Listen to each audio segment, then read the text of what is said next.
Good morning. Welcome to the Wilson Center 2022 China Fellows Conference. I'm Robert Daly. I'm the director of the Kissinger Institute on China in the United States. Very glad to be with our scholars and with all of you this morning. Happy Valentine's Day. Nothing, of course, gets the blood pumping quite like a discussion of tariff rates. So we're going to try to marry that to the romance of the holiday in this first session, which is on the U.S. China trade war, multinationals, and China's economy. There was a piece, an op-ed just this morning in the Washington Post, citing new data from the Peterson Institute here in Washington, saying, not for the first time, that President Trump's trade war with China had clearly failed. China's behavior, what are called the structural issues in the relationship, has not changed. It still supports state-owned enterprises in the same way. If anything, its discriminatory practices among certain types of foreign industries have increased. And China hasn't made the purchases it promised to make under what was called the Phase 1 trade deal at the time under President Donald Trump. United States exports to China have not increased. And so we're revisiting the trade war this morning. And one of the obvious questions is whether we should lift the tariffs. The price for these is still paid ultimately by the American consumer or by American corporations. Can we lift the tariffs in exchange for nothing from China, which has so far given almost nothing? Despite that giving of nothing, Xi Jinping still likes to say that he hopes that economic relations can remain the ballast in the U.S.-China relationship, that mutual economic interest, that interconnectivity can somehow steady the ship. And China's government has been explicit in its attempts to get American corporations to once again serve as the spokespeople for vigorous U.S.-China commercial interaction, as they did especially in the lead up to China's accession to the World Trade Organization in 2001. American companies, American multinationals are caught. They wish to do business as they have been doing it. Most remain quite profitable in China. But the economic relationship now seems to be increasingly hostage to the security relationship and to security concerns on both sides. It is increasingly difficult for American corporations to satisfy their own employees and their investors who have ESG concerns, who want to invest based on environmental, social responsibility and good governance. It's hard to square that with operating in China, and yet corporations that criticize China end up paying a heavy cost. They're really caught on the horns of a dilemma. Both countries, China and the United States, are carrying out selective decoupling, not complete, but it is ongoing, amidst a slowing in the Chinese economy and high inflation and other economic pressures here in the United States. How are American corporations going to be able to navigate those changes? Of course, our China Fellows are looking at these questions, and we're very glad to have with us this morning to help guide us through this discussion, Michael Beckley, who is Associate Professor of Political Science at Tufts University and is also the Jeane Kirkpatrick Visiting Scholar at the American Enterprise Institute. His paper, written as a China Fellow at the Wilson Center, is titled "Desperate Times, Desperate Measures. Slowing Growth is Making China More Dangerous." He will be followed by Ling Chun, Assistant Professor at the Johns Hopkins University SAIS, the School of Advanced International Studies here in Washington. She is also an associate in research at Harvard's Fairbanks Center. Her paper is titled "Changing State-Business Relations Under the U.S.-China Tech War." Third, we'll have an old friend of the Wilson Center and familiar probably to many of our viewers this morning, Professor Ann Kokas. She's the Associate Professor of Media Studies at the University of Virginia. Her paper is "Content Control Through Trade in the U.S.-China Relationship." She will be followed by Jack Zhang, Assistant Professor of Political Science at the University of Kansas, and also the Director of the Kansas University Trade War Lab.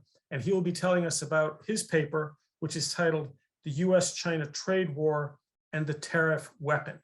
After the four scholars present their papers, we will have a general discussion of the issues that I have just outlined. We also look forward to hearing from members of our audience. Please ask questions. You may do so by writing your question and sending it to asia@wilsoncenter.org. That is asia@wilsoncenter, one word, And I'll remind you of that again after we hear from each of our 4 scholars about their papers. Again, thank you. And let's start off with Michael Beckley. Michael. Great. Thanks for the introduction, Robert, and to you and Lucas and everyone else at MBR for the at the Wilson Center for the fantastic support of all of our research. We really appreciate it. So what I've been researching is what happens when fast-growing great powers slow down. And so these are cases where a great power grows economically much faster than the world average and then suffers a severe and sustained economic slowdown. So this is year after year of just slower and slower growth. And I started studying this topic because a lot of the fast rising powers that dominated the world's headlines in the 2000s have been slowing down over the past decade or so. And I think they're going to continue to do so in the future. So China obviously is front and center in this paper, but also Russia and even India. And so for a variety of reasons, whether it's debt, demographics, the hangover from COVID, a lot of these countries are all starting to face growing economic headwinds. And so I wanted to write a paper about, what can we expect from both their foreign and domestic policy. I also started studying this because I wanted to refine theories about the rise and fall of great powers. So a lot of the most prominent works in that area, I think, are simplistic because they either treat great powers as they're either rising or they're falling. And when they rise, it's assumed that they're going to expand. When they decline, it's generally assumed that they're going to retrench. And conflict occurs, or is most likely, when there is a looming power transition between a dominant power and a rising power. After studying this issue for many years, I don't think any of those assumptions are necessarily true. There's actually more volatility in every country's trajectory. Rising countries often experience economic busts, economic slowdowns in the midst of their rise. Those countries can and often do expand rather than retrench during their slowdowns. Wars can occur even when there's no power transition, and often precisely because the rising country is falling short of overtaking the dominant country. So I wanted to zero in on that issue, and this paper focuses on what happens when the economy slows down in a rising power. So in order to study this, I looked at every case over the past 150 years in which a great power grew much faster than the world average for a period of time, 5 to 10 years, followed by then a period of 5 to 10 years of a sustained economic growth slowdown. And this obviously has implications for what we're all talking about today, U.S. China competition, because the standard narrative, I think, in DC is that this surge of recent Chinese assertiveness over the past few years is because China is getting more confident and ambitious. I actually think the reality is more complicated, that yes, China's aggressive behavior partially reflects sort of increased cockiness abroad, but I think also a growing sense of unease among China's leaders who are facing their first sustained slowdown of the post-Mao era, and that this is causing them to sort of crack down at home while expanding aggressively abroad.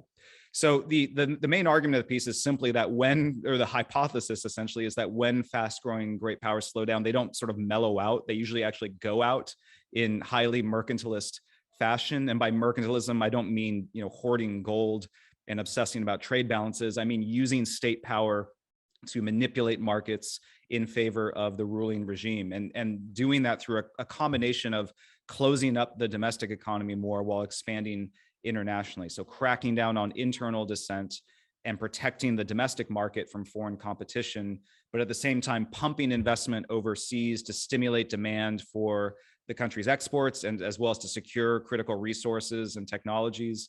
And then in order to protect those far-flung assets, they usually have to build power projection military forces and then deploy them around key supply routes. So you have this closed market at home while you carve out exclusive economic zones abroad. And there's really, in the paper, I go into the sort of causal mechanisms about why this is the case. But the first is a domestic story, which is simply that leaders fear domestic discontent from the economic slowdown. And it's really the rise followed by the prospect of a fall that triggers this psychological response. So during the boom period, when everyone's growing, everyone gets used to an expanding economic pie. So, and businesses get used to swelling profits, government agencies get used to rising budgets, and just everyday people get used to bigger bank accounts and better economic prospects for themselves looking forward. And leaders usually feed those ambitions. So they promise national rejuvenation, And then you have this severe and sustained economic slowdown that just dashes all of those expectations. It disrupts the patronage networks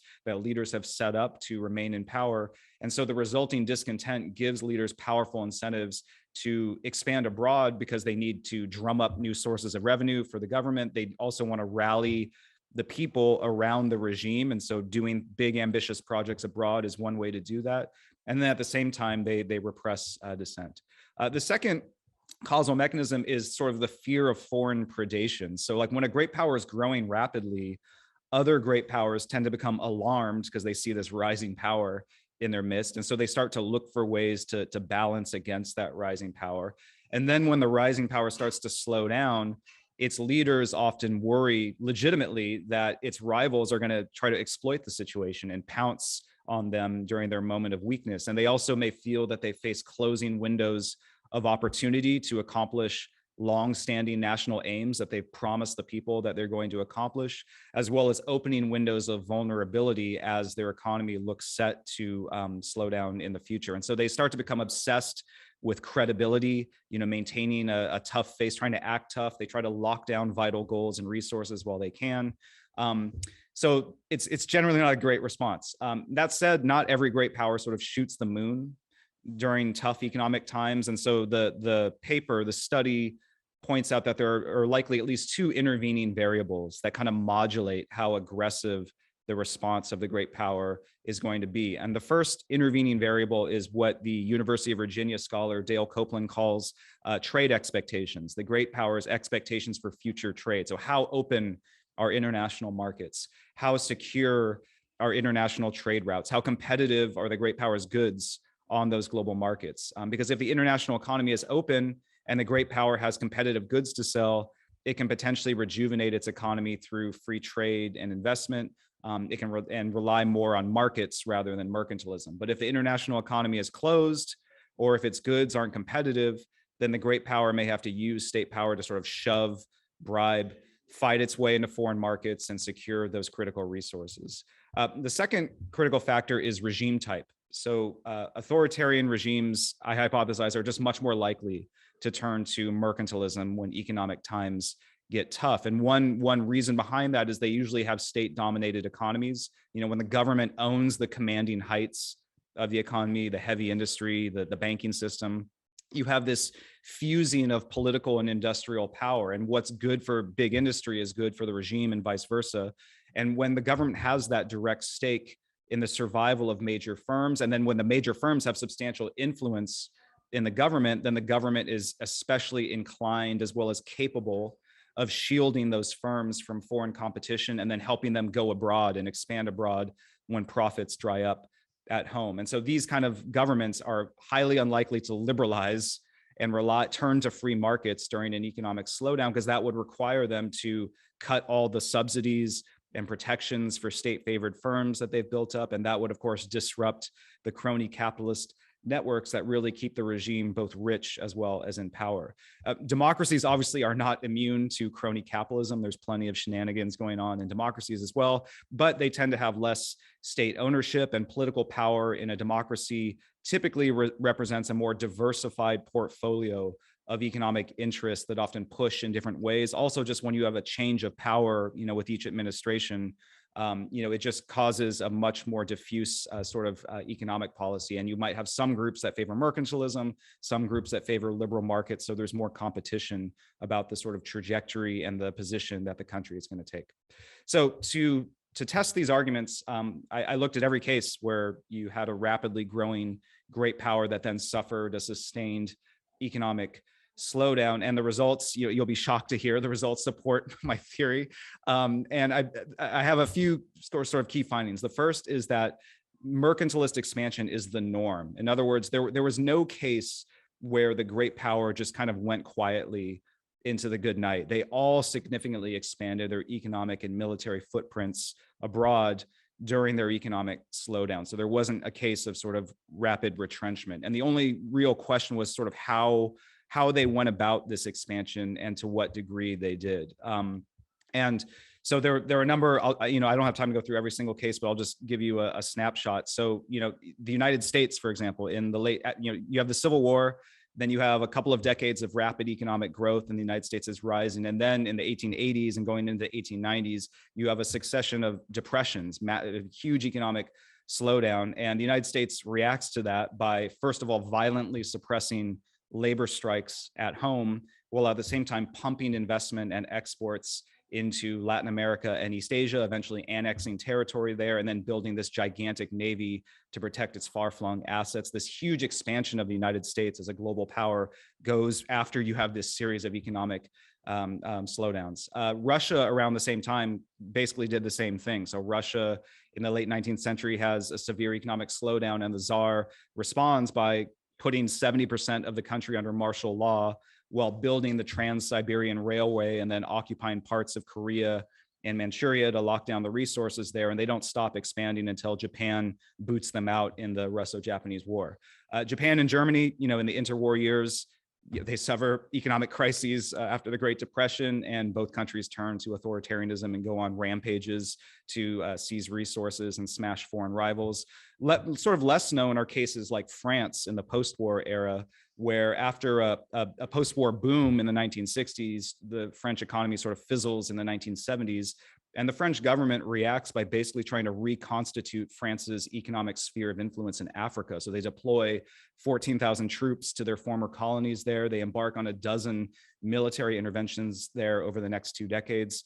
And then, obviously Russia has been in the news a lot, and there's many causes of the Ukraine crisis, but in the paper, I go through the initial sort of how we got to the protests in Maidan and the initial, the annexation of Crimea, et cetera. And, I think it's important to note that in the 2000s, Russia's economy was booming because they were riding the high oil prices. And then around 2009, when oil prices collapse, Russia starts to stagnate, Putin's popularity starts to go down. And that's when Russia starts putting pressure on its neighbors to join the Eurasian, what they call now the Eurasian Economic Union, and especially Ukraine.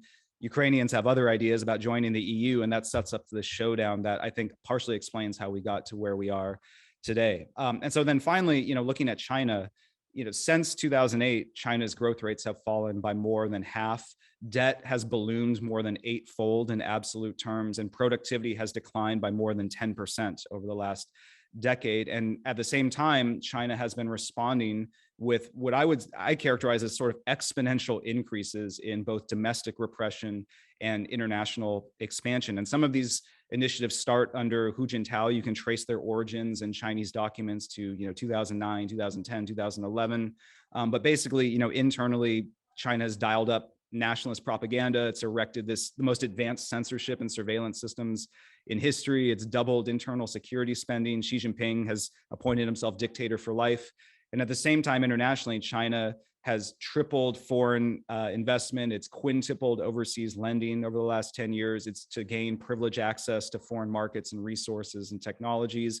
And then to protect all those investments, China has gone out militarily. It's tripled its procurement of long-range naval ships. It's been churning out ships at a rate we haven't seen from a country since World War II. It's quintupled its patrols in major sea lanes, its militarized features in the South China Sea. I mean, all of these things are very much well known to this panel. So in sum, there's no case where a great power sort of retrenches in the face of a sustained growth slowdown. So mercantilist expansion is sort of the norm. That's the first finding. And then the second finding is simply that the manner in which each great power expanded depended, at least in part, on its domestic regime type and its international trade prospects. So the authoritarian economies with negative trade expectations, so Imperial Russia, Imperial Japan, Nazi Germany, they resort to military coercion and conquest, which is sort of the most intense forms of mercantilism imaginable, to try to carve out exclusive economic zones. At the other extreme, the more benign and liberal responses were by democracies with relatively good trade expectations. So post-war Japan, for example, starting in the 1980s, 1990s, still expands abroad when its economic miracle starts to slow down, but it's much more of a commercial invasion. So even though Japan expands its military and really starts pumping foreign investment around, it has, of course, an alliance with the United States, positive trade expectations, and so it's able to rely more on free trade rather than on just outright mercantilism. The United States in the late 19th century is sort of a mixed case, U.S. trade expectations were pretty low because European countries were slapping tariffs on the United States, but the United States was a democracy, and that congressional gridlock actually helped temper American expansion. The Republicans wanted a mercantilist response. The Democrats, who are concentrated in the South, wanted to rely on free trade because they wanted to sell cotton and other agricultural goods to European markets and didn't want the United States to start waging massive trade wars. They also didn't want to build a big navy because all the shipyards were going to be in the north, which they view as like an occupying army. And so they oppose that, and that slows down the pace of American expansion. Contemporary Russia and China today, I mean, they're also sort of a mixed case because they're authoritarian capitalist systems. Their slowdowns have been occurring during a period of, we're kind of winding down from hyper globalization, but we're certainly not as closed as, say, in the interwar period. And so you've seen kind of a mix of strategies, but I just worry looking forward that China is actually going to become even increasingly mercantilist in the years ahead. So just to wrap up, the implications, I think, are first that it's worrying that China sort of seems to be going down the ugly historical route that other countries have gone down. And what I worry most about is that China's risk factors are rising. It's becoming more authoritarian, and the period of hyper-globalization that really propelled its rise, I think, is coming to an end, at least for China, because China is becoming increasingly the target of foreign protectionism, led by, but of course not limited to, the United States. And I think a lot of these trends are going to continue. And to me, that means that we need to start looking at the China problem not as this decades-long marathon where the United States has plenty of time to kind of get its ducks in order and innovate and outpace China over the long term, but really as a sprint that China is going to be making serious moves, whether on Taiwan or expansion economically abroad or trying to expand its repressive apparatus internationally, I think within this decade. So in the next 5 to 10 years is going to be the sharpest phase of U.S. China competition, precisely because of these dynamics, many of which emanate from China's economic slowdown. So on that happy note for Valentine's Day, I'll leave it there, but I really look forward to hearing the other papers and then delving into discussion. And again, thank you so much to the Wilson Center for sponsoring all this great research. Thank you, Michael. Before we go to Professor Chun, 2 quick questions. They're actually complicated questions, but if we could have just a quick overview of where you stand on them. First, it's very helpful to have China's recent assertiveness or aggression placed in a global and historical context as you have, rather than simply seeing it as an example of bad China, which is the narrative that you get in Washington. Very helpful. But of course, with China, there's always a question of scale. China tends to do what other countries do, but the numbers are so much larger that sometimes the impacts are different. So would you say that the scale of China's mercantilism or its aggression, is that within the normal range, comparatively speaking, or are we dealing with something that we need to be more concerned about just because it's larger? That's one. Then the number 2 question is, where does the United States itself stand within this schema you've laid out of rising and failing powers? I was struck, I imagine a number of our listeners were, as you were discussing this historical dynamics. Sometimes you could put the United States on one side of it and one time on the other, depending on what particular point you were making. In China, they like to say that the East is rising and the West is in decline. Is that broadly how you see it? Where is the United States within this dynamic you've laid out for us? Those are 2 fantastic questions. On the first, I think China, relative to the size of its economy, is right in line with all of these past cases. In fact, it's striking if you just look at basic indicators like the amount of investment relative to the size of the economy, the size of the military expansion, either relative to the economy or sort of previous levels of defense spending. It's all right in line with a lot of these past cases, even frankly, some of the more, if you exclude out sort of the high point of like Nazi Germany's mobilization, right? Those are the extreme cases. But in terms of the more modest cases, China's right in line. But of course, the fact is that China is just so much larger, by some measures already has the largest economy. And so the international impact, I think, is even greater in some ways, at least on the economic side. The fact that China has loaded up more than 150 countries with more than $1 trillion of debt, not every great power can pull something like that off. The fact that China, has this huge navy that it's starting to churn out is just something that sort of a middle range great power can't do. And so I think that's why, the impact is evident for everyone to see, and countries are starting to react against that, which I think then further propels this cycle, this sort of action reaction cycle where the slowing great power takes steps to try to shore up its own economy and reinforce its regime's hold on power and secure its periphery. And then other great powers freak out about that for understandable reasons. And then they take steps to balance against that slowing power. And then it's sort of this, it's a security dilemma, right? On the second question, you know, I also worry a lot about the United States, but I think the dynamics are different because the United States obviously wasn't like surging ahead of other countries. It's been kind of muddling through for decades now in terms of its economic growth rate. And so I think the mechanism that we're seeing today is different. I worry much more about sort of domestic decay in the United States coming apart at the seams because of heightened polarization and internal divisions. And the fact that as a multi-ethnic democracy, I mean, it's just hard to hold a nation like that together. And so it's different than this sort of, oh, we were a rising power, now we're slowing, and what are we going to do if we're the regime? It's more just like, you know, without something to hold the nation together, Americans are sort of turning on each other, and that allows special interests to corrupt, you know, the economic system, and it also just means it's hard to get anything done, and also raises the risk of domestic strife, frankly, among Americans. I don't buy the theory that America's going to collapse into a civil war, but I do worry about sort of low-level conflict in the United States because of these domestic schisms. So I think that's more the problem, not the same dynamic I'm talking about in the paper here. More cheery news for our Valentine's Day evenings. Ling Chun, we turn to you now.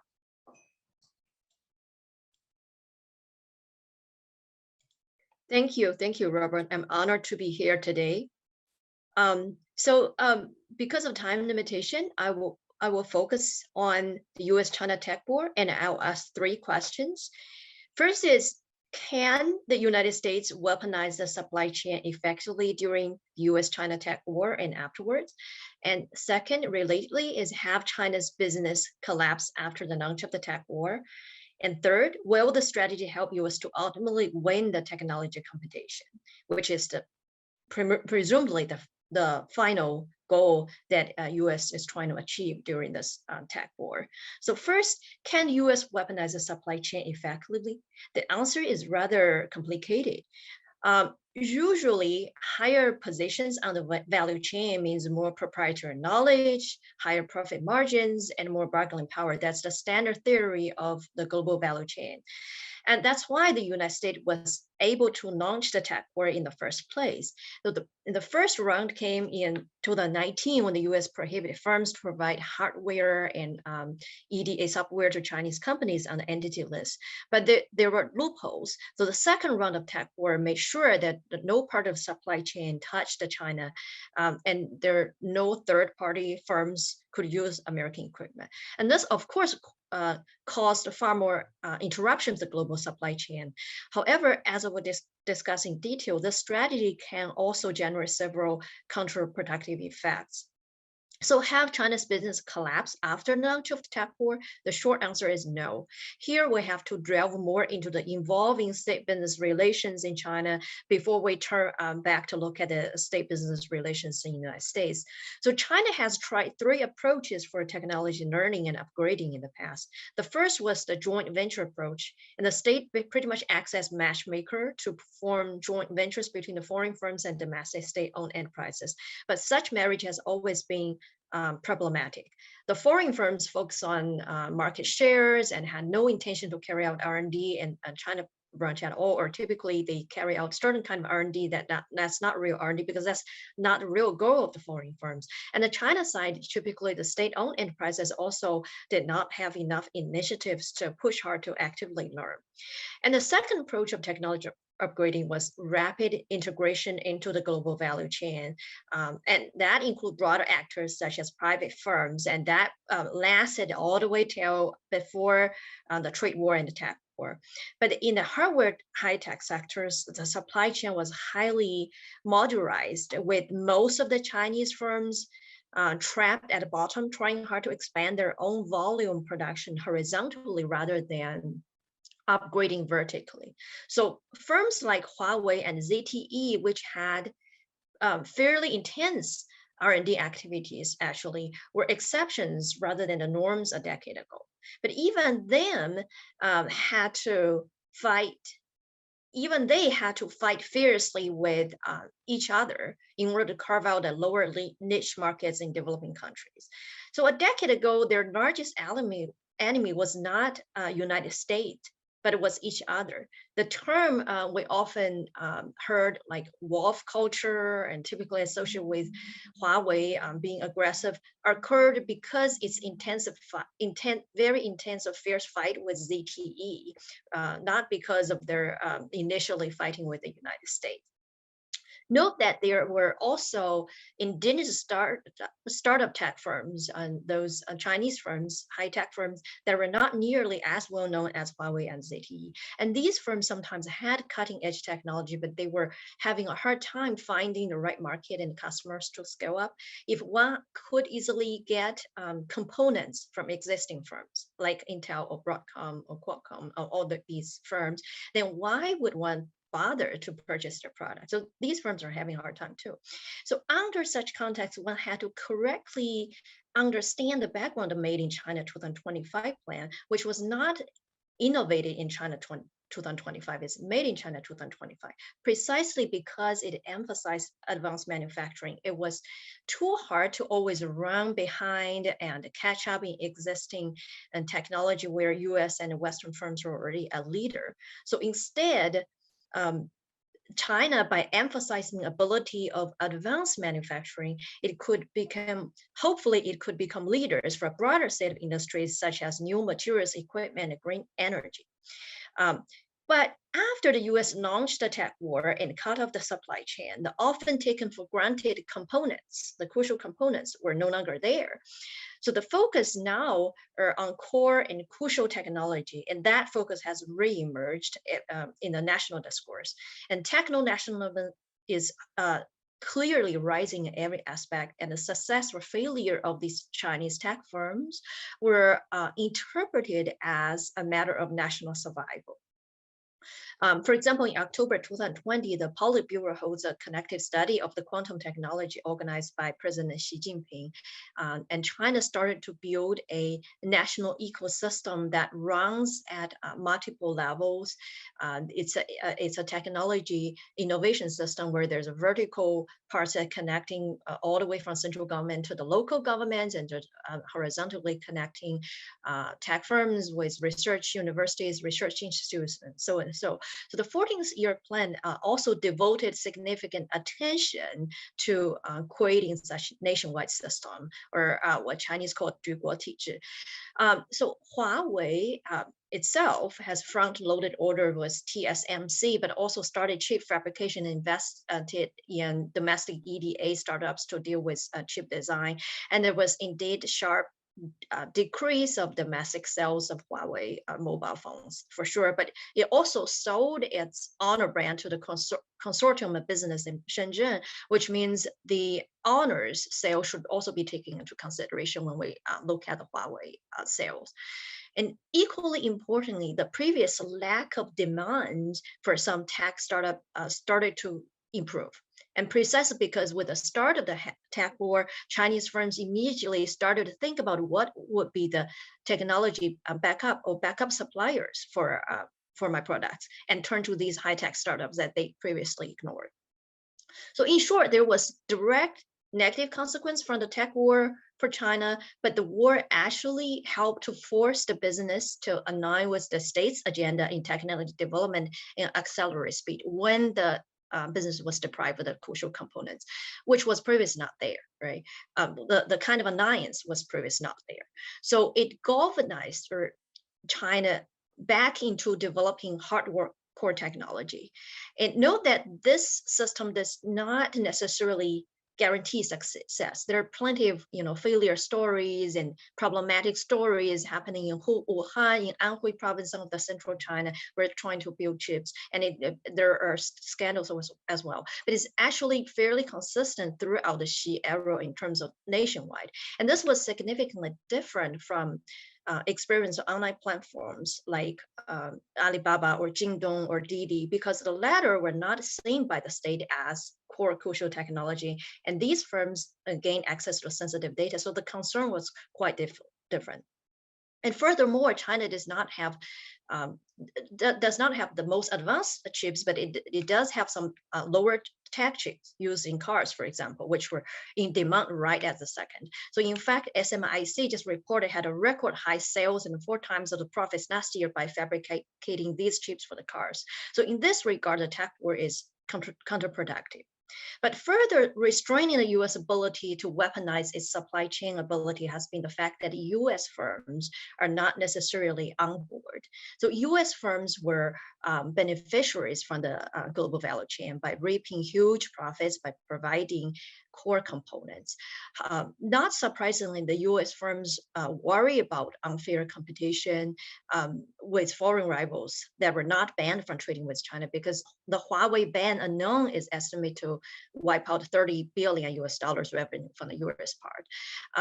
And one still have to, even though right now U.S. firms gradually learn to accept the facts and they're trying to do business with other countries, they're still trying to offshore to Southeast Asia, the supply chain. And by not using American equipment, they're trying to find ways to get around. And seems like they are trying to divide a wide range of strategies that are still need time to come to solidify, but but even though it's not necessarily true that they are completely 100% on board with the state's agenda.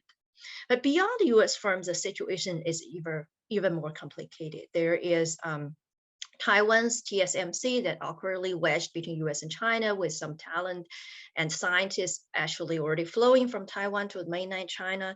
And then there's also the South Korea that there have firms like Samsung and LG. They're under the pressure to manufacture semiconductors and batteries in the US, largely due to the shortage of chips. These Korean firms in turn have lobbied to get export license to supply those US backlist Chinese firms, such as Huawei and SMIC. So what this means are in short, US firms are not necessarily on board. Foreign countries are not necessarily on board, even when they're US allies. And even when their governments are on board, the business in these countries are not necessarily on board.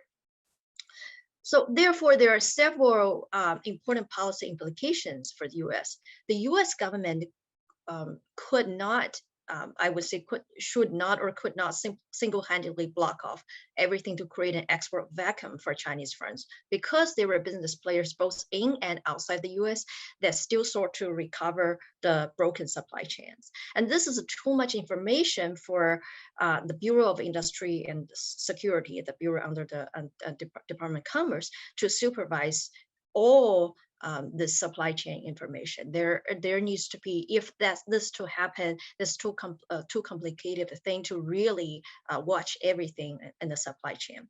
And the US needs a long-term strategy for promoting national technology competitiveness. To do so, it will have to attract the best and brightest and continue to increase R&D and to maintain the core technology in semiconductor chips and other cutting front technology.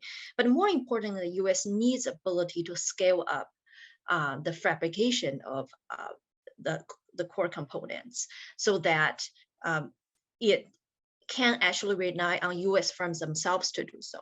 The level of interdependence along these supply chains was higher than expected by the US policymakers, precisely because chip fabrication is as important as chip design.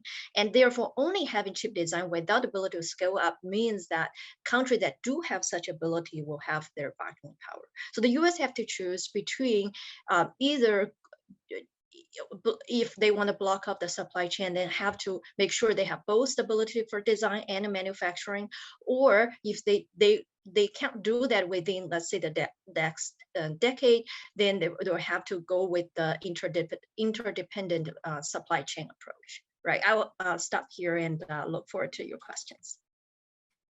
Thank you, Professor Chun. Again, if you would like to ask questions to any of our 4 scholars, please send them to asia@wilsoncenter.org. And Cocos.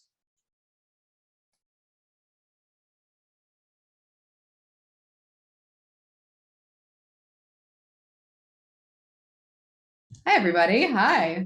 Great to see everyone. It's a pleasure to be here at the Wilson Center, to be back with friends and colleagues. I'd like to thank the Wilson China Fellowship and the entire team at the Wilson Center that has made this a really wonderful experience. Today, I'll be speaking about work related to my first book, Hollywood Made in China, that feeds into my forthcoming book, Trafficking Data: How China is Winning the Battle for Digital Sovereignty.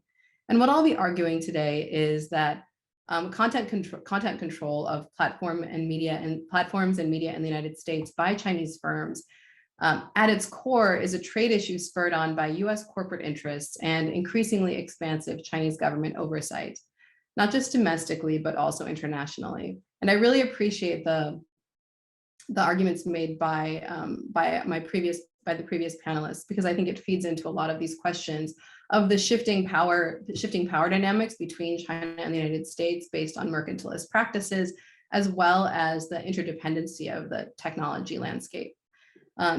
So I'll highlight 3 points today, and I urge you to look at our full papers once they come out, because this is just a short talk. But what I first argue is that China's data control regulations work in conjunction with U.S. corporate interests to expand Chinese government control of global user data.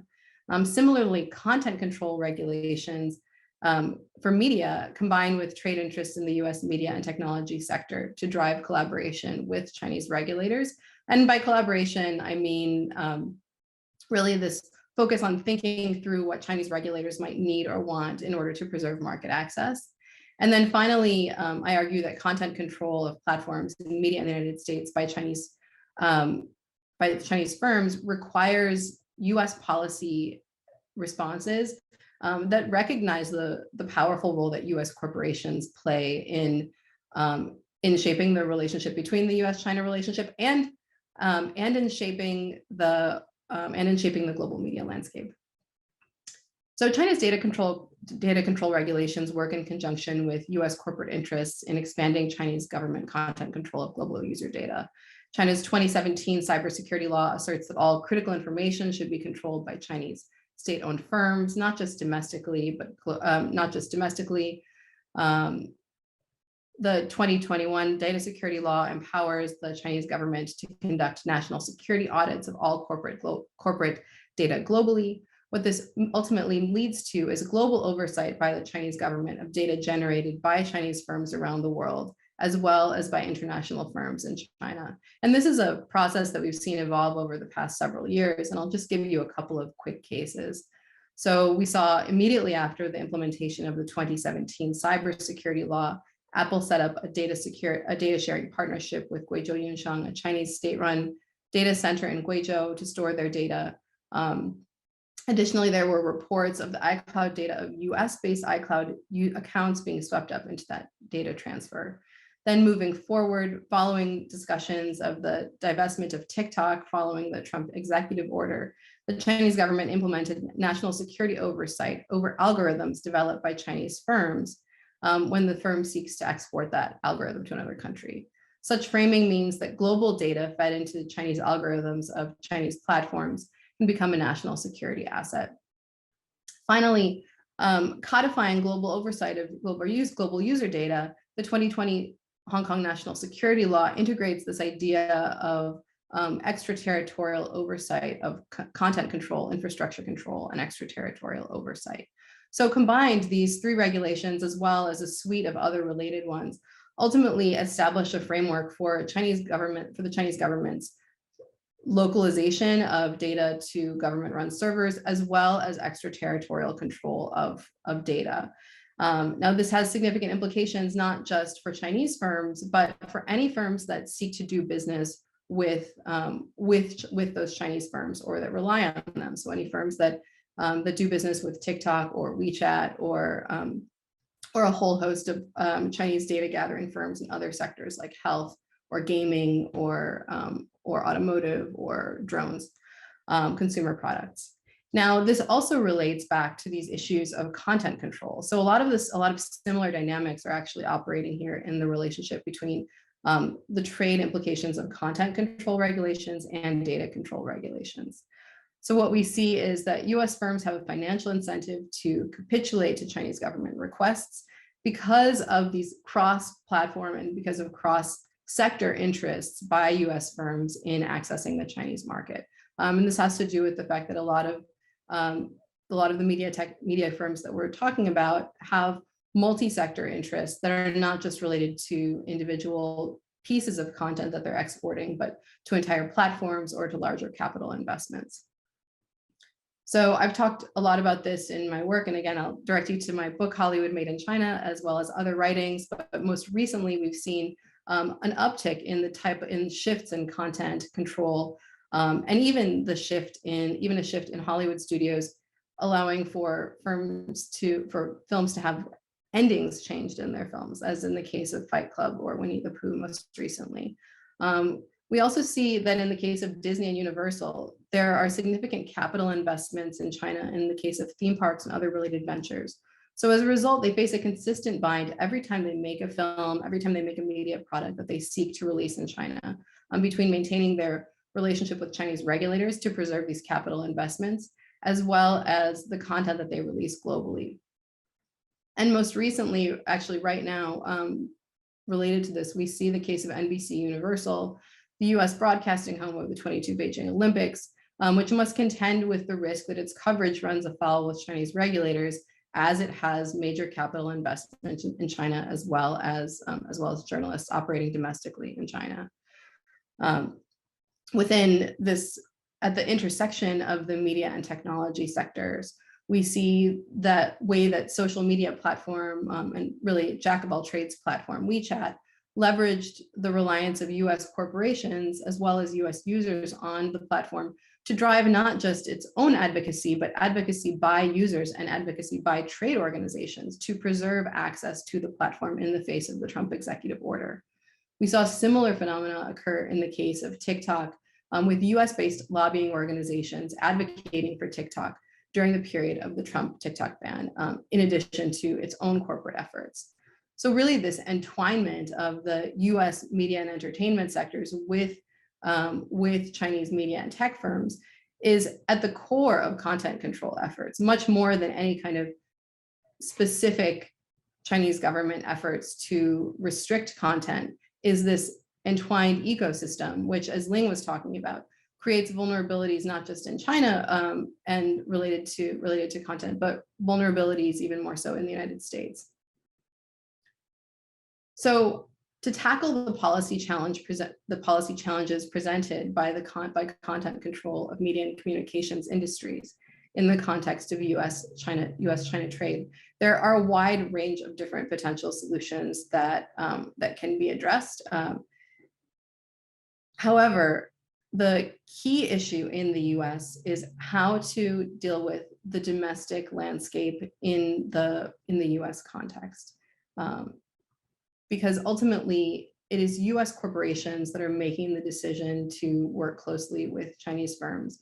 It is US corporations that are making the decision to advocate for access to the Chinese market through content control mechanisms. So a couple of strategies that I propose, and again, there are a wide range of different options, which I'm happy to talk about more in the Q&A, but that the US can institute corporate regulations domestically that attend to media and tech firms, specifically related to how they report content takedown notices and requests for information from international government officials, and information about the specific law that government officials cite when requesting that takedown. This is really important for monitoring the type of takedown notices and the type of pressure that US corporations are facing in order to be able to build more effective policy initiatives long-term. Now, of course, this requires infrastructure that does not currently exist. It also will be subject likely to intensive corporate backlash. But I would argue that there's a framework with respect to this related to FERPA, or this idea of giving governments or corporations additional resources that may be outside the normal bounds of business relationships. Recommendation number 2 is to target local laws to mitigate pressure from international content control practices. My main recommendation is to expand national data security regulations in the United States to better monitor the safety and security of user data, which in turn will make it more difficult for US platforms to be pressured by Chinese firms. And a final possibility to address content control concerns is through the national security control of the exports of algorithms generated in the US. With China using this strategy for the threat of TikTok, so to move the development with the threat of TikTok moving its development of algorithms abroad. This approach may require more transparency for US companies and also localized development of more technologies in the United States. But again, these are all very messy responses to a messy challenge. And there are a wide range of other solutions that I talk about in my paper. And also, it's an area that requires a lot of collaboration in terms of what will and will not work between the US government and US corporations.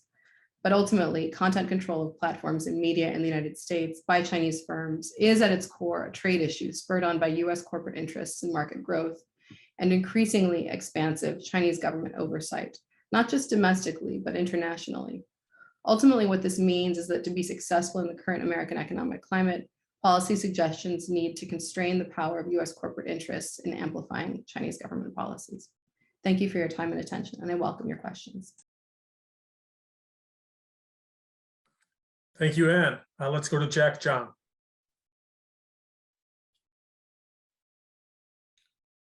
Apologies, bear with me. I committed the sin of bringing slides to the presentation, so let me try to share my screen.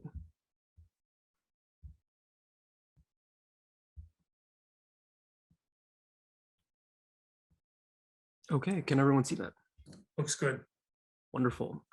Thank you so much again to the Wilson Center for the opportunity to be part of this really excellent program and to share some of my thoughts on the trade war and on tariffs in particular as part of our reports. So as I think the audience and the panel is well aware, right, we are in the middle of the largest trade war in history.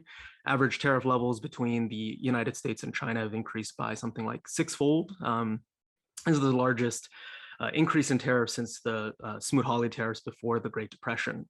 But rather than comparing the U.S. China trade war to that earlier economic conflict, I want to draw a set of analogies to another war of attrition. This is a picture of the World War I Museum and Memorial here in Kansas City, where I live. I recommend everyone to visit the museum. It's really excellent. But I want to highlight the fact that the trade war, right, is, in many ways bears similarity to this, although it's not a war being fought with lives or bullets or trenches, but in dollars and cents. But it shares two sets of commonalities. The first is that the way that we ended up in the trade war that we have is eerily similar to sort of the sleepwalking towards conflict prior to World War I, right? It's a story characterized by mutual optimism, as I'll discuss, and in the conclusion of the war, the ends did not justify the costs of that conflict, right? And I think it's very similar. What's happening with the trade war on an economic front is very similar to that.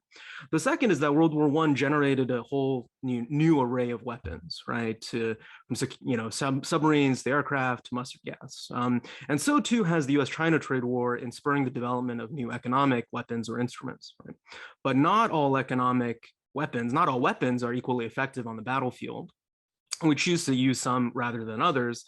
And it's the purpose of this study to focus on tariffs and argue that it's not among the best or it's among the least effective sort of weapons in our economic arsenal in this conflict with China. So the bottom up line up front is that tariffs do more harm than good overall, but their distributive consequences, the focus of my report is about the fact that their distributive consequences exacerbate existing inequalities within the US and China, and that the winners and losers of the trade war are not either the US or China, both are losers, but rather special interest groups within each country. right? I'll talk about three things, quickly go over the dimensions of U.S.-China economic interdependence, but really focus my comments today on the strategic logic of tariffs for the U.S. and China, why sort of they ended up in this war of attrition that we have, and then really walk through the short-term and long-term outcomes of these tariffs, the consequences for mutual economic disruption and jobs, and why tariffs have not only not served the strategic intentions that were originally intended, but also a host of unintended economic consequences for both economies. So I'm not going to dwell too much on these facts or slides, right? The thing I want to highlight is that the U.S.-China relationship is defined by interdependence, right? Competition with an interdependent rival is the chief way that the U.S.-China competition differs, I would argue, from the Cold War with the Soviet Union. One of these insights that carried through the Cold War and in the years afterwards is that economic interdependence is a positive force for peace and security. Only in the last 10 years have scholars really begun to unpack this relationship and cast questions about whether certain dimensions are more favorable sort of for peace and some others lead to frictions. And the U.S.-China relationship is one of the key reasons that we are doing this. Scholars disagree, however, about, right, so there's an emerging consensus that we should unpack interdependence and focus on, why it's not always good for peace, right? But scholars disagree on sort of which dimensions are conducive for peace, which ones are asymmetric, who does that asymmetry sort of benefit, and I unpack this a little bit in the paper. And my argument is that focusing on each particular element, for example, the trade deficit, right, to the exclusion of others, lead us with an incomplete picture of the interdependent sort of relationship as a whole, and that sometimes, arguing it's actually sort of counterproductive, right, to create solutions in one of these sort of areas without thinking about consequences sort of down the road. That actually a holistic, contrary to sort of this emerging consensus, I think a holistic approach to understanding all the dimensions of the relationship is needed to set policy. The origins of the U.S.-China trade war, I also won't go into, right? Really, the Section 301 report lays out these four key dimensions along which the USTR identified problems in the economic relationship: uneven playing field created by Chinese industrial policy, which Ling touched on in her presentation, right? Technology transfers, cybersecurity concerns, which Anne just touched on in her presentation, Made in China 2025 initiative, were pointed out as the immediate sort of impetus for the imposition of these Section 301 tariffs. And of course, since those tariffs were put into place, right, there's been an array of means that the US government has brought to bear to bring about this economic decoupling or the foothills of this new Cold War, right? I'm going to focus my analysis really on the first, right, on trade instruments. And you've heard already sort of some, Ling is especially on some of these other dimensions along technology and investment lines, right, where great power competition is also heating up, right? But I think the important thing to keep in mind here is that, right, we are at a point where I think, it's an important thing to debate whether or not decoupling is a good thing or not. It seems like, though, that we're at a consensus or near consensus in DC and in Beijing that this is in fact happening. There's a disconnect between that policy reality and what's happening economically on the ground. I think that's one thing. But if you embrace sort of the policy of needing to sift through the interdependent relationships and find ways where there are national security concerns, right? The next question is whether or not the tools that you're using to do that are actually achieving the consequences and desired sort of policy ends. And I'm going to focus on that for trade and for tariffs in this report and presentation.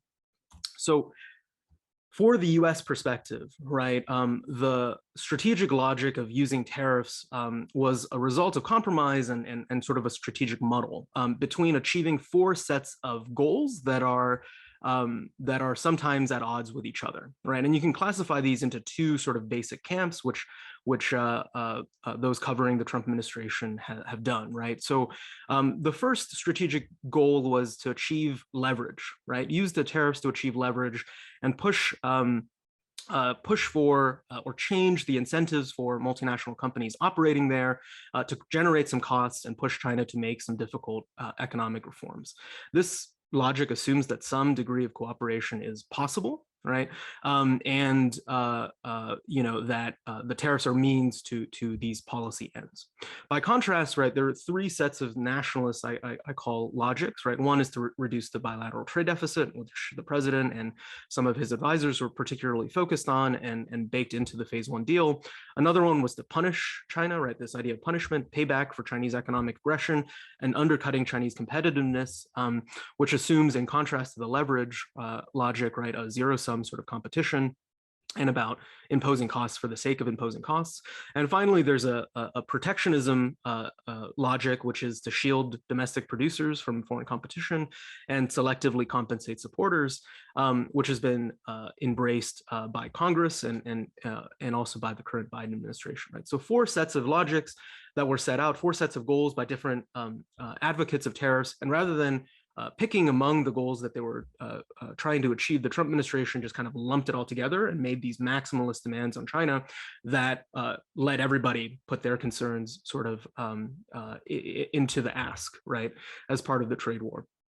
And by contrast, right, the Chinese logic of tariffs is relatively more straightforward, purely focused on leverage, right? There's been really good scholarship about how China targeted tariffs at in industries and also in geographies where the Republican Party had greater vote share to try to impose maximum sort of political costs, right, designed to mobilize domestic opposition against tariffs. And so where there was sort of this overreach and over-optimism on tariffs achieving the strategic ends on the US side, this was met on the Chinese side, right? There was this confidence that by targeting domestic political opposition and taking advantage of the US sort of open and democratic system in this way, right, that the US would back off on tariffs. And so this is how we end up at mutual optimism, where both sides think that they can win with the strategy that they have. And instead of either side winning, what we have now is a war of attrition, right? Costs being imposed and really very little movement on the strategic goals.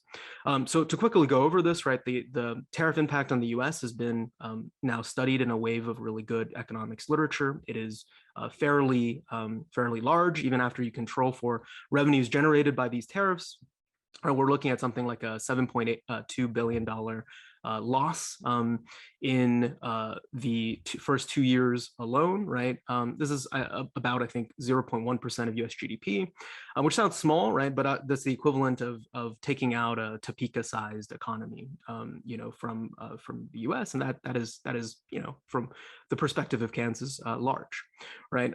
And the important thing to highlight is that, right, US importers are bearing the large share of these costs, right? 90% of the costs are being borne by US consumers and businesses rather than being shared, right, across Chinese exporters and US importers. And that this is amounting to something like $400 to $1,000 of costs per US households, as these costs are passed on from the importers and retailers down to the consumers. And this serves as a hidden sales tax, right? And is contributing to rising prices in the United States in recent years. It's also increased with, paradoxically, a loss, right, in US manufacturing employment to the tune of 300,000 jobs. And this is because more, even though tariffs protect some US manufacturing industries, more industries depend on imported parts and components from China, and tariffs are imposing costs on them, right? The impact of tariffs on China is similar, right? There's a loss of overall GDP. I think the best estimates I've seen range from 0 to 0.01 to 0.4% of GDP, so proportionate to US costs.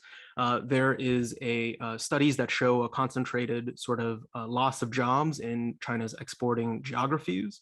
fewer job ads being posted, a reduction in income in the areas that are export intensive in China. And some of my own research on the academic side with my co-author Sam Worthams at UCI look at whether or not foreign multinationals are exiting China as a result of tariffs. We find this interesting result that overall MNCs are leaving China at a greater rate, 11.4% in 2019 compared to 7.1 average prior to the trade war. But interestingly, these exits are not concentrated in sectors where there are tariffs or sectors that are more strategically important to the trade war, like manufacturing or information technology, but rather it's the smaller, newer companies that are leaving, and our hypothesis is that this is a result of the overall political risk that's generated by tariffs rather than the specific instrument of tariffs. U.S. companies are also not leaving China at a greater rate compared to other large investors in China. And if you look at the international, if you control for international and domestic factors that determine the rate of firm exit, what you find is that the strongest drivers of exits, again, are not tariffs, but on the size and the length and the mode of investment for multinationals in China. Bigger companies are less likely to leave. Companies that have been in China longer are less likely to leave, and companies that route their investment in China through tax havens are less likely to leave. All of which points to the fact that the winners, I think, from globalization, from the opening of China, are continuing to win, and the losers that are less competitive in dealing with tariffs, have less of a political network in China, are bearing the brunt of the tariffs. Right. And so framing the trade war in terms of economic nationalism, I think, conceals this important, true sort of distributional consequences of tariffs, right? There are winners and losers of tariffs in China. There are winners and losers of tariffs in the United States. Those don't, right? Those don't stack up against these narratives that we have about the tariffs either making the U.S. win or China win, right? It's really this domestic politics that matters, and where tariffs are, I think, particularly pernicious is that they've generated very little leverage for the United States or China, right? But have these very real distributive consequences, right? They don't enhance strategic competitiveness, as this data suggests, but what they do is they harm and benefit different groups within the U.S. and China disproportionately, something that also has come up in both Ann's and Ling's sort of presentation in other sectors, right?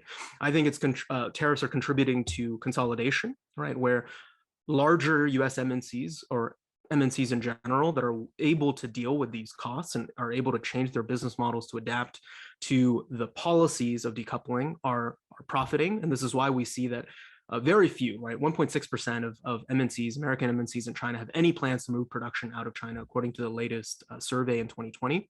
But as our work shows, right, more companies the churn of MNCs going through China is increasing, right? And it's important not to interpret that as the trade war working or the U.S. winning, but rather, right, who is actually losing from these policies, right?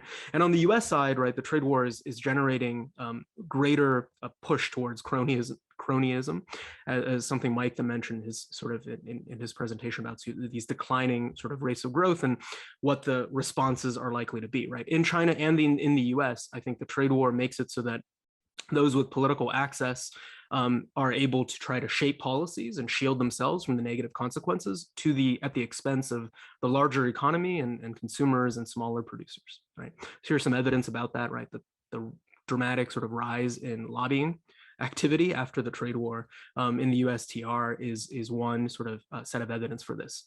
Okay, so in conclusion, right, confronting China with tariffs is not a sound strategy. It doesn't mean that we shouldn't compete with China or that there are not problems in the relationship. It's just that this as a weapon or instrument is not the most effective one, right? It's because US businesses and consumers have been harmed by tariffs. Evidence here is very clear. There's also very limited evidence of decoupling, as measured by sort of the separation of, the exit of investment from China, and tariffs are not contributing to this. What we find instead is that there are resilient supply chains, right, that stand or fly in the face of these decoupling pressures that are coming from the policy sides. And that to respond to this, really, I think the US needs to focus on sort of good governance, greater investment in infrastructure, better regulation, as Ann pointed out, right, in order to govern and nurture sort of the kinds of 21st century businesses that we want to have, right, rather than hoping that this blunt instrument of tariffs, right, is going to change the behavior behavior of multinationals in a favorable way for US foreign policy, which it has not done. Some more specific policy recommendations, right?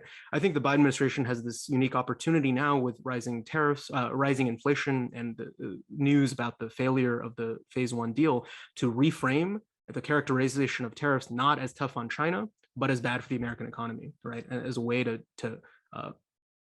distance itself from the policies and the bad strategy of the previous administration. I would also argue that rolling back tariffs does not mean capitulating to China in this in strategic competition, but rather a change in tactics to focus on better instruments. Here, for the alternative instruments in mind, I want to direct folks' attention to something I link in my report. There's a nice chapter in the new report by the young professionals in foreign policy, U.S. China Futures Project group on economic instruments that lays out like a very nice table of all the other kinds of instruments and tools that have been developed since the advent of this trade war, many of which are more targeted and more effective and less blunt than tariffs. The U.S. Should also do more to address structural imbalances, right? By strengthening export competitiveness rather than try to tax, Chinese exports. And this can involve traditional measures like competitive exchange rates and negotiating trade agreements, right? But also new policies that can be considered like taxing capital inflows as a way to raise revenues to then subsidize exports, rather than doing the opposite of taxing, imports to try to correct the imbalance in that way, which hasn't worked. Okay, so with that, I will end my remarks here and really look forward to your comments, Robert. Thank you. Well, thank you, Professor Zhang. A reminder to all of our listeners, if you would like to ask a question to one of the 4 China Fellows, please send it to asia@wilsoncenter.org. asia@wilsoncenter.org. We look forward to hearing from you. But before that, I would like to give our 4 fellows a chance to respond to each other's presentations and papers and to see if you have any questions. If we were not in the midst of COVID, then Carnegie and the Wilson Center would be bringing all these China Fellows together for a few days of discussion, socializing. That was a big part of the program concept. We're sorry that we're not able to do that, but you 4 are the experts, so I thought I'd give you a chance to speak with each other for a minute. If any of you would like to ask one of your colleagues a question, maybe the best way is to use the raise hand function. I'm sure you're all familiar with that by now, and I will see it. So let's go to Anne. Thank you so much for those fantastic presentations. So this is a question probably most for Ling and Michael, but also I would love to hear Jack's perspective on this. And that is the question of how potential conflict in the Taiwan Strait impacts, well, first of all, how it relates to these questions of mercantilist transition, and then second, how it impacts the larger landscape of tech supply chains. Ling, I know you mentioned TSMC, but I wanted to ask for more detail there because I know it's a really exciting topic. So I'd love to hear more. Thank you so much for all of your great presentations. Thanks, and this is a terrific and important question, but unfortunately also the toughest question, because Taiwan's TSMC is awkwardly wedged between the mainland China and the United States, in the sense that they do have a business interest in providing Chinese firms, including Huawei, ZTE, their chips, mostly their capabilities of fabrication of chips. But during this tech war / trade war, they were prohibited from further doing so. Now for them, I don't think right now there is a lot of option other than if United States would trying to put pressure on them to also build capacity inside the U.S. to carry out the manufacturing, just like they did with South Korea. And then they may have some bargaining chip in their hand to say that we may want to have open up some licenses to provide the Chinese mainland firms the core components. That's the only way that may possibly work. But in the long term, it's far more complicated. For example, if there is a conflict between mainland Taiwan. Where can we put these equipment for TSMC manufacturing? Like all these factories, and those factories have to be in large square meters, and they cannot stack on each other because they're not supposed to be very tall building, but they have to be in large square foot. So all these questions are very complicated. I don't have an immediate answer, but you're right on the on the very important thing. Yeah, thank you. Jack and then Michael, either responses to Anne or questions, thoughts of your own on other topics. Sure, Jack, why don't you go ahead, since I think you were before me.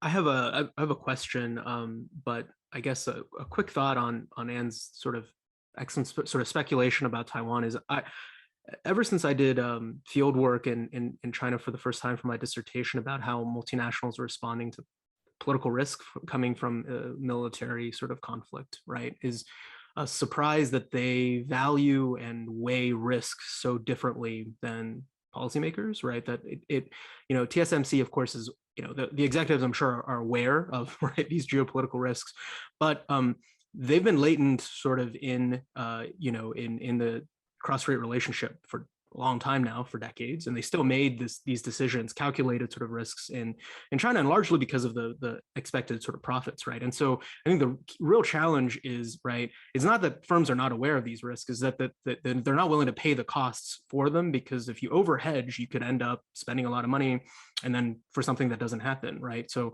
maybe they'll buy some insurance, maybe they'll try to diversify to the degree that it's profitable. But I wouldn't expect, right, a lot of changes where like, it's not that TSMC is not aware that China and Taiwan might go to war. They're just kind of like, man, we can still make money in the meantime, right? And maybe I'll change jobs or something as an executive if things really came down. That's surprising to me. But I had a question for Michael. I really like the paper and look forward to reading the report. Michael, I think is a lot more persuasive than the Thucydides trap type of case studies that we've seen. But I have kind of a nerdy academic question, which is, how in your research design do you deal with the concern about endogeneity, right? Which is, right, you find, right, that economic slowdown causes potentially increase in mercantilist behavior and assertive foreign policy. What if, right, some of those policies over especially longer periods of time, right, contribute to slowing economic growth, right? I have in mind a lot of the things that the Chinese government's currently doing to try to do dual circulation, right? And it's going to have a cost on growth, at least in the short run, right? And so how do you separate that in your thinking, right? That, these policies, if they have a independent cause, actually might cause sort of slowdowns in economic growth, and we would observe the same things in the case studies. Thank you.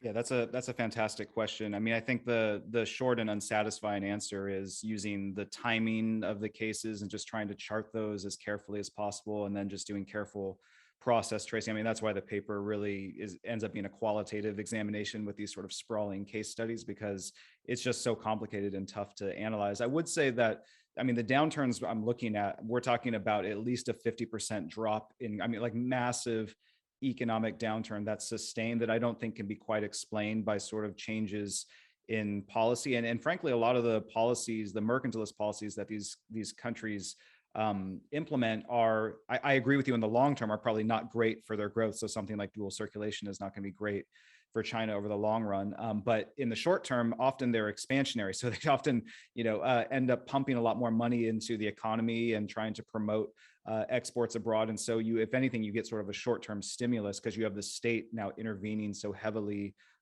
in the economy and trying to expand it as quickly as possible. But that said, I can't totally control for the fact that some of these things were going to come back and further cause the downturn. I can only kind of sketch out the timing and try to link one to the other. I actually think that it could be just part of the story that, these countries, when they're faced with economic hardship, take measures that may help in the short term, or they think will help in the short term, or that at least help them on the political side, but end up having economic consequences that then extend the slowdown, and then it becomes this vicious cycle that they get stuck into. I haven't made that argument sort of explicit, but now that you've raised this really important issue, when I go back and revise, I think I might kind of delve into that and see if that plays out.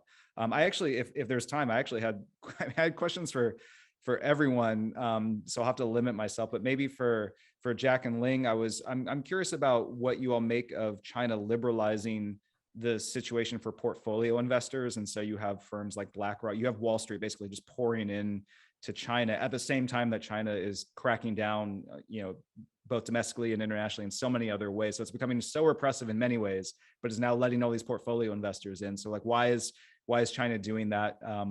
What's the explanation there? And then for Anne, I'm really curious. I mean, your research is super interesting to me, and I'm just wondering if you could elaborate more on, I've heard all these stories of China operating and selling aspects of its digital authoritarian system abroad in an attempt to sort of sweep up data of other countries, as well as get them hooked on a Chinese technology ecosystem. And so I don't know if there's more you can say on how big of a risk you think this is, how much of a, some people categorize it in almost ideological terms, like China's trying to spread this particular mode of authoritarianism that makes it way more efficient and effective than ever before. And that's a fundamental risk to just democracy in general. I wonder what you think about that. I have so many other questions, but I guess we have to keep it short. So thanks very much. Sure. Why don't we go to Ling and Jack and then Anne?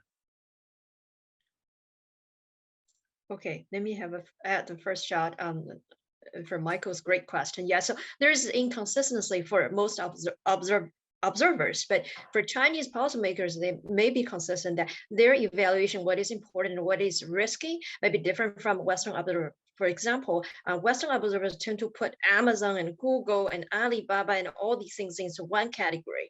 But in fact, what China is going after are those firms that in their mind are not considered as hardware tech or hardcore tech firms. So that's why they're not going after Huawei, right? So these companies, platform companies, has a problem of, for example, the Ant Group with Alibaba has made potential raise economic bubbles, and there's Didi potentially controlling very sensitive data, and that's why the state is concerned. There's a reason that may not be obvious to observers, and so the Wall Street pouring in the money maybe because China viewed the finance side as less risky, as they may not be able to control China's most sensitive aspects, and I believe, and Anne probably knows better on that. So that's my initial hunch, that I think that might be what's going on.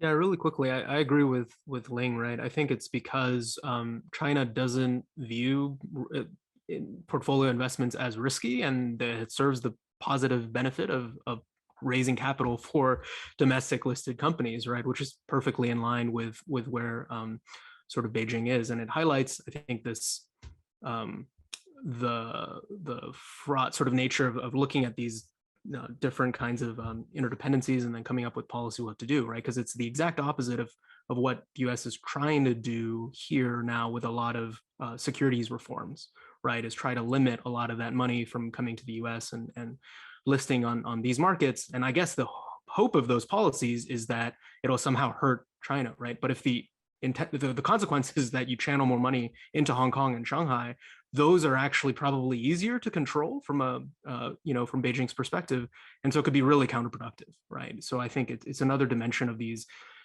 If you do a solution or use a tool with one target in mind without sort of thinking about what the larger consequences are, you get you might not get the desired policy outcome. Anne. Thank you for that great question, Michael. And I think it's something that I've really been grappling with in my work. So there are a couple of different ways to frame this. And I think so from my perspective, from a policy standpoint, it's really important to look at the practical implications, the immediate practical implications of the expansion of Chinese firms gathering data outside of China and moving them back to China to be processed. And those practical implications are, we're seeing forms of critical infrastructure being monopolized or being expanded into by Chinese firms. So if we think about social media as increasingly taking a critical infrastructure role in critical communication, this becomes key. But there are also sectors like consumer goods, like electricity grids, municipal infrastructure, healthcare. So this is a very practical consideration with the export of technology platforms. So it doesn't necessarily even have to be ideological to play a really important role in great power competition. Then there are considerations related to, and what Ling was talking about and what Jack was discussing about, and actually what you discussed in your own paper, about the advantages for economic competition that access to larger amounts of data bring. And Kai-Fu Lee in his book AI Superpowers talks about this in a very kind of utopian framework where there's so much because of the open landscape for data synthesis in China, there are so many new exciting products that can be developed, but that also leads to really long-term potential imbalance in trade in these really important new tech platforms. And then of course there are issues of surveillance of individuals or groups, or of modeling of communities and society, and modeling of communities for disinformation campaigns. So these are very kind of practical considerations. I agree with you that there are also ideological considerations with this idea of the expansion of authoritarian, techno-authoritarianism. However, the challenge there is that when we're talking about this from a US standpoint, the kind of illiberal bent of US tech firms provides a very weak leg to stand on for any kind of global policymaking suggestions, or even domestic policymaking suggestions for that matter. So I think from my perspective, a more effective pathway to addressing these issues is to look at the very narrow, kind of concrete issues that we can see evolving here. And I think this also becomes really important in this environment of increased anti-Asian violence in the United States. I think that the more narrowly we can target policy concerns and look at more practical considerations, the less likely it is that things that will have issues like Chinese platforms taking over the United States become the issue, and more just exploitative data practices that we see emerging from companies that exist in both the United States and China being addressed. So, thank you. Thank you, Anne. We have a question for Professor Chun, but the others should feel free to weigh in on it as well. This is from Elizabeth Cargill, and it's related to different centers of power. We've become used to talking about the diffusion of power from governments to multinational organizations, corporations, NGOs, even universities. But of course, that tends to be true only until sovereign governments want to reassert their prerogatives. And some of that is happening now as security concerns are dominating the bilateral relationship. Against that background, Professor Chun, the question is, are Chinese government interests and the interests of Chinese corporations aligned? Where are there differences? And then what about in the United States? To what degree are the interests of the US government and the interests of the United States multinational corporations aligned? And where are the big gaps? And again, this is for you, Professor Chun, but others should weigh in. Thank you. Thanks for this fantastic question. And I may have a different paper that more systematically address this exact question. In China and in US, the state and corporate interests are not necessarily aligned. However, the tradition is the Chinese government, as it is an authoritarian government, may have more tools in their hands in order to make that aligned with each other, state and business. In the United States, the situation is that the business is relatively independent in the sense that if the government asks them to submit their data and things like that, they may not feel comfortable, or they may be able to say no. However, after the start of the trade war and tech war, what we see is that there is a more of an emerge on the surface of more different interest that between the U.S. government and business that we previously haven't seen. For example, some U.S. business may be pro-China, may not necessarily feel that China is the threat. Some may think that this wipe out too much of their interest. So maybe it's already hidden there, but after the trade war, we have seen that more coming to the surface. In the China case, however, there is a force that help the state and corporate interests to more align with each other, because one of the discrepancy previously was the business care about immediate gains, immediate profit gains. So they wanted to expand a lot of product lines, and they do not have enough interest to actually move up the value chain, to move up the technology ladder. And now when they're deprived of their core components, they suddenly are forced to, almost forced to align with the state agenda and trying to see what they can do to actually develop such components. So there is a dynamic there too, that is not forever one country is like that, the other countries like this. The trade war actually, the tech war actually enable us to see that dynamics, the way they're moving apart or moving closer to each other. Thanks. Thank you. Any one sentence thoughts? Professor John? Oh, wow, that's gonna be really tough. It's gotta be real quick. It's gotta be a quick one. We're running up. Really largely agree with Ling's observations. I would also add that, right, interests are not fixed, and different companies in China and different companies in the US have different interests at different times, right? And what we see in the trade war is a lot more willingness, kind of the US almost following the Chinese government in a way to impose regulations on its own MNCs for national security purposes or geopolitical sort of purposes. And the key difference, I think, is, well, actually, an interesting similarity is that in both cases, Chinese companies and American companies are very reluctant to push back against the government policy on large sort of geopolitical sort of issues, right? So you see a lot more bandwagoning, in my opinion, than sort of challenging or adversarial sort of lobbying in either case, because any individual company is weaker than the US or Chinese government. Well, thank you, Michael Beckley, Ling Chun, Ann Kokas, and Jack Zhang. Thanks to everybody who's listening in. We encourage you to rejoin us at 1:30 p.m. today for our next panel presentation, which will be on the decline of engagement and the impacts of U.S.-China competition. Thank you very much. Thank you, Robert. Thank you.